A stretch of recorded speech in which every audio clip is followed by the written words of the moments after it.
Hey everyone, and welcome back to the channel. Today we have a guide on how to improve your aim with the Wingman. Definitely highly requested and a follow-up from our prior video, which I think we released about a year and a half ago now. We'll be covering the following topics: understanding the velocity of the Wingman, FOV, sights, and crosshair, exercise number 1, flow and consistency, exercise number 2, micro adjustments and velocity distance, exercise number 3, basic movement while aiming, exercise number 4, wall bounce and the Wingman, exercise number 5, tracking moving targets. Now, I created this video to ensure that anybody on console, whether you're using a controller on a PC, whether you're using mouse and keyboard, doesn't matter your input, that you can utilize these training exercises to improve your aim with the Wingman on Apex Legends. Now, in the prior video, we've covered all the velocities of various guns in Apex Legends. I have a link to that video in the description. One thing that makes a Wingman a challenge is that it can pack a punch, but it has hands down the lowest velocity in the game at 355 meters per second. What this means is that with such a lower velocity, it requires leading your shots more. With this low of a bullet velocity, you can even feel it at closer ranges. Another impact is understanding latency. If this velocity is that slow, you need to factor in your own ping into this equation. This is much harder for those that have a higher ping, because this means if your ping is too high, it can lead to increased leading. But even if you have a good ping, remember others' connections can also be a factor when trying to get a shot to connect. Let's say your opponent is just really laggy. Because the tick rate of Apex Legends servers is not as high of, let's say, CSGO, this is a very bare basics thought, an introduction to understanding how ping and other various factors can do it. Remember, there's a lot more educational videos on this topic on YouTube. I just want you to factor this in and remember this as you're trying to improve your aim with the Wingman. Alright, so now that we got that very bare basic understanding of the way, let's discuss some of the basic sights of the Wingman. First fact out of the way is that the standard ADS of the Wingman does have a different sensitivity compared to the 1x magnification. The FOVs are different. Field of view. This is because of the irons of the Wingman are not a 1x magnification. This is a similar situation of other ARs, such as the R301, and then when you utilize a 1x magnification. Another thing you should highlight is how easy the crosshair can disappear, and with the updated sights, I highly recommend that you change the color of your crosshair if red just doesn't pop out for you. They adjusted today with the bug of the crosshairs disappearing. You can also add custom crosshair reticles. So again, I know I posted a prior video, you're running into problems before changing the reticle. It shouldn't keep reverting back anymore. On today's video, I have the value I showcased today of the blue in the description. I've seen this circulate a lot, and I unfortunately do not know who discovered this first blue. You can put this in the command line if you're on PC. If you're on console, unfortunately you can't do that. Now, visibility is so important to ensuring you can even land a shot. And speaking of visibility for sights, it's highly recommended that you utilize either the 1x HCOG or the irons.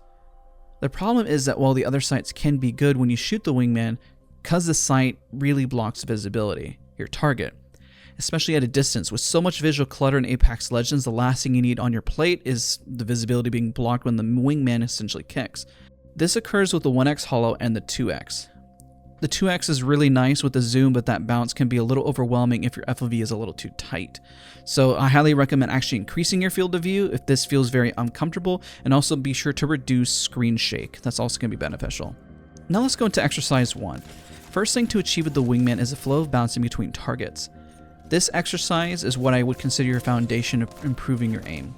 This exercise involves shooting the center target in the head, then bouncing to another target left, center, then right. So this pattern that you see on screen is shoot the center target in the head, then flick to the nearest one to the left, shoot the center target again in the head, then flick to the right. If this is done correctly, you'll ensure that you actually utilize every single bullet with the Wingman. Now the goal, you want to keep focusing on as many headshots as possible while flicking between targets to keep your consistency. Exercise number 2 involves shooting targets in the shooting range that are literally miles away, that are almost impossible to see visually. There are 2 sections that are located. One at the very tippy top, you take the zip line up, and it's super far away from you, as you can see, and the other is located in the far left over by the mountain. The goal here is to help your micro adjustments, but also get used to the bullet drop. And as you're doing it, the goal you can see is how slow that velocity is. Now, understanding the velocity as you keep doing this, you should be able to start to memorize how slow that is and how much you realistically are going to need to lead. So seeing is believing, so once you see it, should help cement your aim and understanding that you have to lead a lot more than you realize, especially with that bullet drop. Exercise number 3 is incorporating movement while shooting. This is a very basic exercise, but all you need to do is slide jump, and then flick to the center target and try to hit him in the head. Then do the opposite once you're done, slide jump, and then do another flick into the head.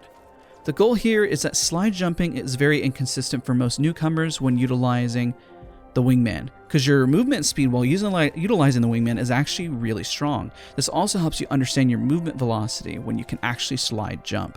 So a lot to learn here and a lot to unpack, which is very beneficial when utilizing it. Exercise number 4 requires enabling the bots to move. This can be done quickly, and I have a guide down in the description down below to save time for those that already know how to do this. Now once you have enabled, go to the center and grab the best armor you can. What you're going to do is you're going to bounce between each of the poles and wall bounce. And of course, if you need a wall bounce guide, I have one in the description down below as well. And you're going to constantly flick and shoot the bots as they pass by. This is again to pair movement with learning how to flick to a target, just to get yourself used to the pressure while you aim. If you happen to have a really low sensitivity controller, well, this will help you kind of gauge the time that you need, or if you have too high of a sensitivity for over flicking. One thing that goes out the window is your movement and aim paired together, and this is to push that while you play. Now our last exercise involves standing towards the back of the test range. There's a rock, but once in the back, let the bots run towards you so you get used to leading against walking targets. Now I know they're not the best and they're not necessarily strafing in front of you, but most don't know that if you stand behind this rock, at least they're going to run naturally towards you. Again, not practice perfect, but at least it gives you a solid base. Now the goal of today's video is to help provide at least an in-game guide of helping you master the Wingman and garner those fundamentals so you can really improve once you use the Wingman in those tight situations. Let me know if this video is helpful. Leave a comment, let me know, we can expand upon it even more. Definitely updated compared to the prior guide, and with the Wingman being so dominant, should be the exact gun you should learn to master. High risk, high reward. Don't forget to leave a like, comment, and subscribe, and I'll see you all in the next video.